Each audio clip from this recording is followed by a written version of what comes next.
Good morning students. अपन ने hybridisation theory complete कर ली है। इसमें अपन ने देखा कि हाइब्रिडाइजेशन थ्योरी जो है वो मॉलिक्यूल्स की ज्योमेट्री बताती है। अब उसके बाद की थ्योरी आई संयोजकता कोष इलेक्ट्रॉन युग्म प्रतिकर्षण सिद्धांत, VSEPR theory, valence shell electron pair repulsion theory. यानी कि एटम्स का जो बाह्यतम कोष है उसमें जो इलेक्ट्रॉन युग्म है उनमें रिपल्सन, यानी कि एटम्स के संयोजकता कोष में जो इलेक्ट्रॉन पेयर हैं उनमें किस टाइप से रिपल्सन होता है, कितना होता है, ये किस पर निर्भर करता है, इन चीजों को अपन देखेंगे। तो सबसे पहला कि हाइब्रिडाइजेशन के बाद इसी थ्योरी की जरूरत क्यों पड़ी और किस टाइप से इसने बाकी जो समस्याएं हैं उनका समाधान किया इसने। तो अपन देखेंगे इसमें इलेक्ट्रॉन पेयर रिपल्सन थ्योरी। तो सबसे पहले वापस एक बार उदाहरण लेते हैं, CH4 NH3 SO। यानी कि यहां से अपन को सब पता चलेगा कि हाइब्रिडाइजेशन थ्योरी क्यों फेल हुई, असफल क्यों हुई, और उसके बाद वेस्पर थ्योरी VSEPR थ्योरी को क्यों आना पड़ा और इसने आगे कैसे इन समस्याओं का समाधान किया। तो सबसे पहले अपन इन तीनों के लिए Z का मान निकालते हैं। Z बराबर 1/2 कार्बन के वैलेंस शेल में वैलेंस इलेक्ट्रॉन 4 प्लस इससे जुड़े हुए एटम्स मोनोवैलेंट एटम 4, 8/2, यानी कि इसके लिए Z का मान निकल गया है 4। अमोनिया में नाइट्रोजन के लिए 1/2 वैलेंस इलेक्ट्रॉन 5, एटम्स जुड़े हुए हैं मोनोवैलेंट 3, 8/2, 4। S2 में ऑक्सीजन के लिए Z का मान valence electron 6 plus monovalent atom जुड़े हुए हैं 2, 8/2। यानी कि तीनों कंपाउंड के लिए, तीनों मॉलिक्यूल्स के लिए Z का मान जो है वो एक समान निकल के आ रहा है 4 4 4। तो 4 के लिए Z का मान अगर 4 हो तो उसके लिए हाइब्रिडाइजेशन होगा sp3, अमोनिया के लिए sp3 S2O sp3, और sp3 हाइब्रिडाइजेशन के लिए ज्योमेट्री होती है टेट्राहेड्रल।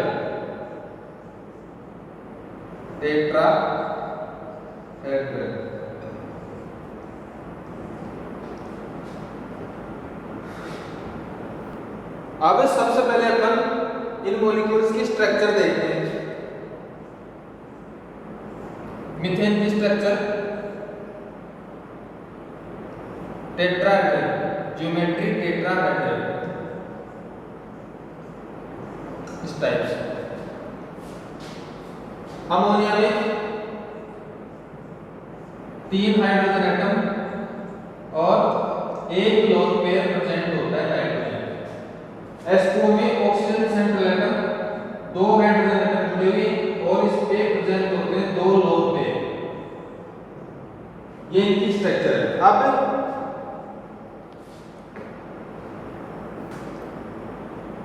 हाइब्रिडाइजेशन थ्योरी जो है वो इन मॉलिक्यूल्स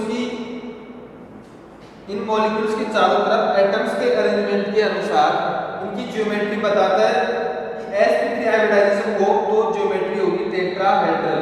यानी कि हाइब्रिडाइजेशन के अनुसार इसकी ज्योमेट्री टेट्राहेड्रल, अमोनिया की भी टेट्राहेड्रल और H2O की भी टेट्राहेड्रल। यानी कि ज्योमेट्री का मतलब क्या है? Geometry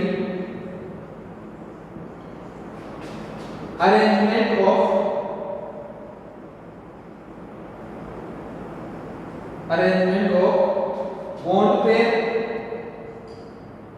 and lone pair।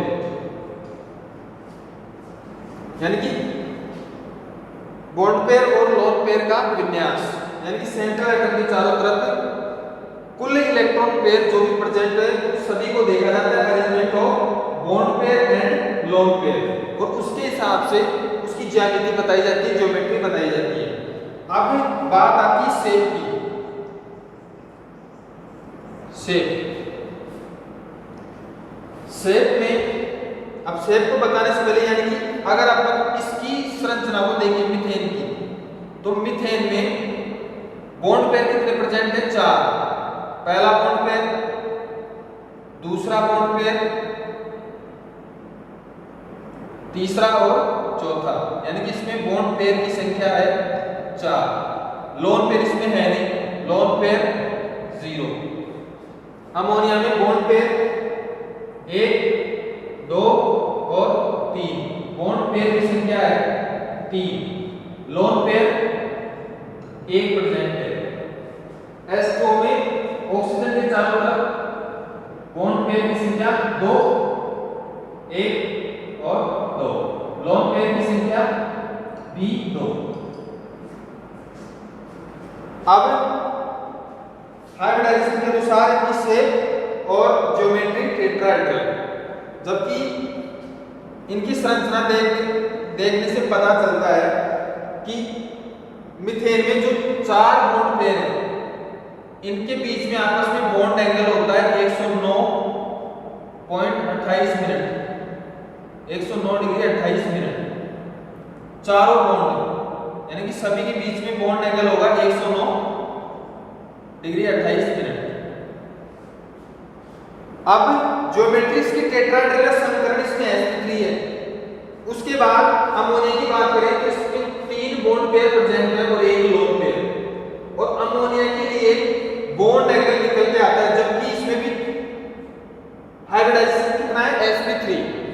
Methane में भी sp3, ज्योमेट्री टेट्राहेड्रल, इसकी भी ज्योमेट्री टेट्राहेड्रल, क्योंकि ज्योमेट्री में देखा जाता है arrangement of bond pair and lone pair, दोनों को देखा जाता है। तो समीकरण मीथेन के जैसा और ज्योमेट्री भी मीथेन के जैसी, लेकिन इसमें अमोनिया में बॉन्ड एंगल जो निकल के आता है वो होता है 160 डिग्री के आसपास। ये जो बॉन्ड एंगल है ये आता है 160 डिग्री के आसपास, जबकि दोनों में हाइब्रिडाइजेशन सेम है sp3, ज्योमेट्री सेम है टेट्राहेड्रल। अब यानी कि अमोनिया में जो बॉन्ड पेयर है उनके बीच में बॉन्ड एंगल 160 डिग्री निकल के आता है। अब बात करें अपन H2O की, H2O में बॉन्ड एंगल जो है वो निकल के आता है लगभग 105 डिग्री, 105 डिग्री, जबकि H2O में भी हाइब्रिडाइजेशन होता है sp3 और ज्योमेट्री टेट्राहेड्रल।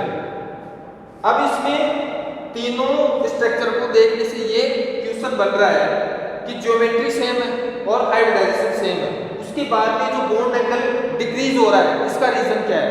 इसका पता लगाने के लिए, इस समस्या को सुलझाने के लिए वेस्पर थ्योरी को आना पड़ा, और वेस्पर थ्योरी ने बताया कि जो बॉन्ड एंगल है वो डिपेंड करता है इलेक्ट्रॉन पेयर की नेचर कैसी है, इलेक्ट्रॉन पेयर किस टाइप का है।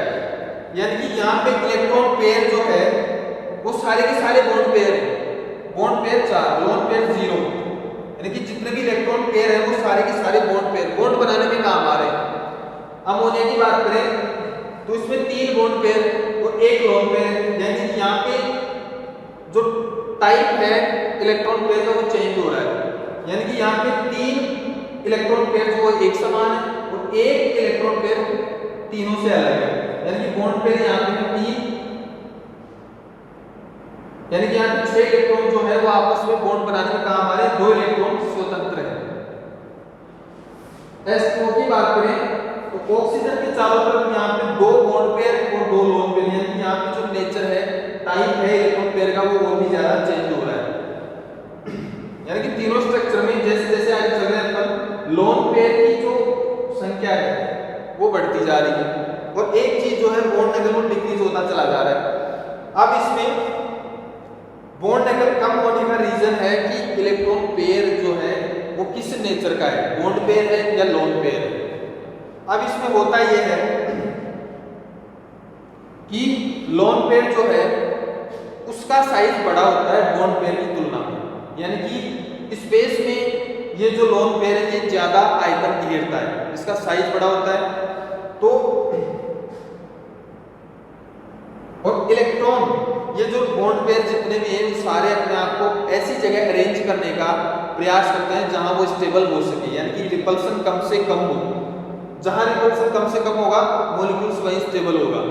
तो ये अपने आप में ऐसा अरेंजमेंट करते हैं इलेक्ट्रॉन पेयर का जहां रिपल्सन कम से कम हो। अब बॉन्ड पेयर सभी एक समान साइज के होते हैं, तो इनमें रिपेल 109 डिग्री 28 है, लेकिन यहां जाने के बाद एक लोन पेयर आ रहा है जो साइज में बड़ा होता है बॉन्ड पेयर से, स्पेस में आयतन ज्यादा घेरता है। तो ये जो बॉन्ड एंगल में कमी आ रही है, इसका रीजन है कि ये रिपल्सन ज्यादा करता है, प्रतिकर्षण पावर इसमें ज्यादा होती है, रिपल्सन पावर जो है इसकी ज्यादा होती है। तो ये अधिक रिपेल के कारण जो बाकी बॉन्ड है, बॉन्ड पेयर के इलेक्ट्रॉन है, उनको दबा देता है नीचे। अपने आप को अरेंज करने में ये बाकी जो बॉन्ड पेयर उनको दबा देता है। तो दबाने से इनके बीच का आपस का जो बॉन्ड एंगल है वो कम हो जाता है। अब इससे आगे चलते हैं, तो यहाँ पे दो लोन पेयर है, दो लोन पेयर। यहाँ पे देखो रिपल्सन किस टाइप का है, रिपल्सन इसमें इन इलेक्ट्रॉन पेयर के बीच में एक ही टाइप का है, बॉन्ड पेयर के बीच में, बॉन्ड पेयर के बीच में रिपल्सन हो रहा है। यहाँ पे आने के बाद अलग टाइप का रिपल्सन हो रहा है, बॉन्ड पेयर के बीच में, बॉन्ड पेयर के बीच में, और लोन पेयर बॉन्ड पेयर के बीच में। यहाँ पे आने के बाद सबसे अलग टाइप का यहाँ पे रिपल्सन हो रहा है लोन पेयर के बीच में, लोन पेयर बॉन्ड पेयर के बीच में, बॉन्ड पेयर के बीच में, और लोन पेयर बॉन्ड पेयर के बीच में। यानी कि रिपल्सन जो है वो यहाँ पे अलग अलग टाइप का देखने को मिल रहा है अपने, और अलग अलग टाइप के इलेक्ट्रॉन पेयर के बीच में। तो यहाँ पे सभी एक ही नेचर के हैं बॉन्ड पेयर, जिनका साइज एक समान, और अपने आप को ऐसी जगह व्यवस्थित करने का प्रयास करते हैं रिपल्सन कम से कम। अब यहाँ पे सारे इलेक्ट्रॉन पेयर जो वो एक समान नहीं है, तीन बॉन्ड पेयर है, एक लोन पेयर है। लोन पेयर का साइज बड़ा होता है, ज्यादा जगह घेरता है, तो बाकी जो बॉन्ड पेयर है उनको वो दबाने की कोशिश करता है, यानी कि उनका जो आपस का बॉन्ड एंगल है वो कम हो जाता है। यहाँ पे दो लोन पेयर है। अब लोन पेयर के बीच में जो रिपल्सन होता है वो सबसे ज्यादा और सबसे अधिक क्षमता का होता है, यानी कि इनके बीच में रिपल्सन सबसे ज्यादा होगा। ये अपने आप को स्टेबल करने के लिए इतनी दूरी पे जाएंगे कि रिपल्सन कम से कम हो। इसी चक्कर में, इस कोशिश में जो बॉन्ड पेयर है इनको ये नीचे की तरफ दबा देते हैं, तो इनके बीच का जो बॉन्ड एंगल है वो कम हो जाता है। यानी कि 109 डिग्री 28 सेकंड का था, ये यहाँ भी इतने का ही होना चाहिए था हाइब्रिडाइजेशन के अनुसार। S2 में भी बॉन्ड एंगल 109 डिग्री 28 मिनट का होना चाहिए था, लेकिन यहाँ पे एक लोन पेयर की प्रेजेंटेशन से बॉन्ड एंगल कम हो रहा है, क्योंकि इसका साइज बड़ा है और ये अपने आप को त्रिविम में जब अभी विन्यस्त करता है तो बाकी जो बॉन्ड पेयर है वो पास चले जाते हैं, पास हो जाते हैं इसके रिपल्सन की वजह से। अब जैसे लोन पेयर की संख्या बढ़ी, यहाँ पे दो लोन पेयर है, तो ये बॉन्ड एंगल और भी ज्यादा कम हो रहा है। इसी वजह से इन लोन पेयर की प्रेजेंटेशन की वजह से जो बॉन्ड एंगल है वो कम होता चला जा रहा है, क्योंकि ये दोनों साइज में बड़े होते हैं। तो लोन पेयर और रिपल्सन का जो क्रम है, रिपल्सन का जो क्रम होता है वो सबसे ज्यादा रिपल्सन होता है लोन पेयर के बीच में, सबसे ज्यादा। उसके बाद लोन पेयर बॉन्ड पेयर के बीच में, और सबसे कम रिपल्सन होता है बॉन्ड पेयर के बीच में।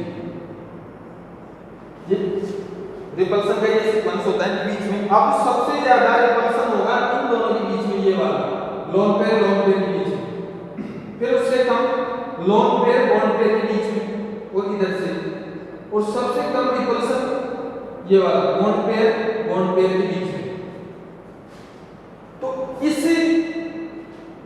रिपल्सन की वजह से लोन पेयर सबसे ज्यादा हो रहा है, तो लोन पेयर के बीच में बॉन्ड एंगल होना चाहिए था 109 डिग्री 28 मिनट। इन दोनों के बीच में ये बॉन्ड एंगल 109 से अधिक हो जाता है, और इनके रिपल्सन की वजह से जो बॉन्ड पेयर के इलेक्ट्रॉन है वो पास आ जाते हैं, और इनके बॉन्ड पेयर के बीच का बॉन्ड एंगल जो है वो 109 से कम हो जाता है। यानी कि इनके बीच का 109 से भी ज्यादा हो जाएगा, और बॉन्ड पेयर के बीच में बॉन्ड एंगल वो 109 से कम हो जाएगा। जितने ज्यादा लोन पेयर होंगे बॉन्ड एंगल उतना ही कम होता चला जाएगा, क्योंकि स्पेस में इनको भी अरेंज होने के लिए रिपेल करना पड़ता है। तो इस चक्कर में, इस कोशिश में बॉन्ड पेयर के जो इलेक्ट्रॉन है जिनकी रिपल्सन पावर कम होती है इसकी तुलना में, इनको दबा दिया जाता है, जिससे इनका बॉन्ड एंगल जो कम हो जाता है। लोन पेयर का जो अनुमानित बॉन्ड एंगल उससे भी ज्यादा चला जाता है। तो ये था कारण वेस्पर थ्योरी आने का, यानी कि वेस्पर थ्योरी ने ये बताया कि इनमें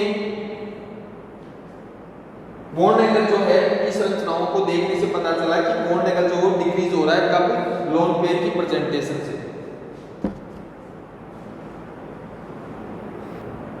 हाइब्रिडाइजेशन थ्योरी जो है वो बताती है ज्योमेट्री, और वेस्पर थ्योरी जो है वो आपको किसी मॉलिक्यूल का एग्जैक्ट शेप बताती है।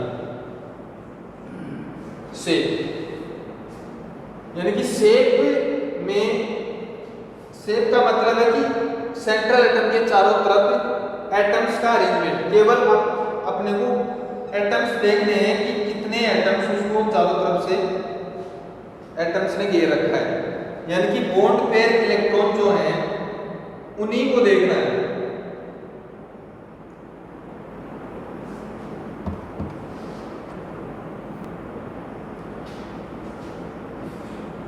शेप, वेस्पर थ्योरी बताती है शेप के बारे में, हाइब्रिडाइजेशन बताती है ज्योमेट्री के बारे में। अब शेप जब देखते हैं किसी मॉलिक्यूल्स की स्ट्रक्चर की, तो वहां पे लोन पेयर को काउंट नहीं किया जाता, लोन पेयर का कोई मतलब नहीं होता। यानी कि शेप का मतलब है कि सेंट्रल एटम के चारों तरफ एटम्स का अरेंजमेंट। तो एटम्स का अरेंजमेंट बॉन्ड पेयर की वजह से होता है, तो केवल बॉन्ड पेयर को देखना है, लोन पेयर शेप में काउंट नहीं होगा। यानी कि यहाँ पे इसके चारों तरफ बॉन्ड पेयर है 4, तो 4 के लिए जो शेप होती है टेट्राहेड्रल, और ज्योमेट्री भी क्या होती है, टेट्राहेड्रल। अब यहाँ पे अमोनिया में ज्योमेट्री की बात करें तो arrangement of bond pair and lone pair, तो यहाँ पे कितने हैं, 1 2 3 बॉन्ड पेयर और लोन पेयर 1 4, तो 4 के लिए ज्योमेट्री होगी टेट्राहेड्रल सेम। लेकिन शेप की बात करें तो यहाँ पे शेप चेंज हो जाएगी, शेप में लोन पेयर को काउंट नहीं करते, यानी कि लोन पेयर को हटाने के बाद जो शेप बन रहा है, जैसा दिख रहा है, वो उस मॉलिक्यूल्स की शेप होगी। यानी कि शेप में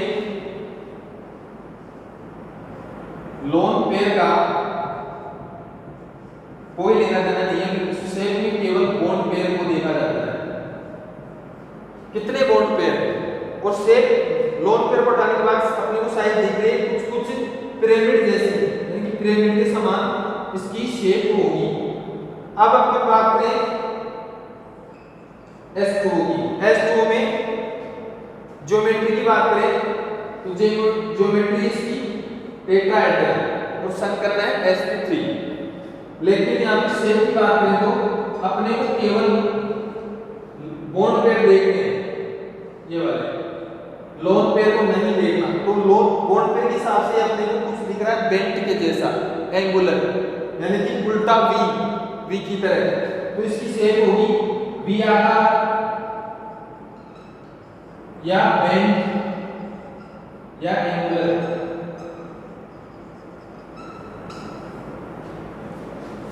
और इसकी शेप अपने को दिखाई पड़ रही है कुछ पिरामिड जैसी, और इसकी टेट्राहेड्रल। अब बात करें अपन हाइब्रिडाइजेशन के अनुसार, तीनों में संकरण sp3 है और ज्योमेट्री तीनों की टेट्राहेड्रल। लेकिन शेप की बात करें तो वहां पे अपने को लोन पेयर को काउंट नहीं करना, केवल बॉन्ड पेयर देखने। तो शेप की बात करें तो इसमें 4 है इलेक्ट्रॉन पेयर, तो 4 के लिए tetrahedral shape and geometry tetrahedral. यहाँ पे एक लोन पेयर प्रेजेंट हो जाएगा, शेप चेंज हो जाएगी। शेप क्या होगी इसकी, पिरामिड जैसी। S2 की बात करें तो यहाँ पे 2 लोन पेयर की वजह से शेप होगी इसकी वी आकार की या बेंट या एंगुलर, और ज्योमेट्री टेट्राहेड्रल। तो ये था वेस्पर थ्योरी के आने का कारण। और वेस्पर थ्योरी में कुछ ऐसे नियम दिए जिनकी सहायता से ये जो बॉन्ड एंगल में डिफरेंस नजर आ रहा था इसको एक्सप्लेन करने में मदद मिली। तो अब अपन इसके कुछ नियम हैं वो अगले लेक्चर में देखेंगे। तो अभी तक अपने को ये पता चला कि हाइब्रिडाइजेशन के बाद में वेस्पर थ्योरी क्यों आई और उसने क्या काम किया, किस चीज को, किस समस्या का समाधान किया। वेस्पर के बाद भी यानी कि वेस्पर के कुछ अब नियम हैं, उनको अपन अगले लेक्चर में देखेंगे, और जो कारण था इसके आने का उसका अपने पास पता चला है। तो आगे अगले लेक्चर में अपन इसके कुछ नियम हैं उनका विस्तार से अध्ययन करेंगे।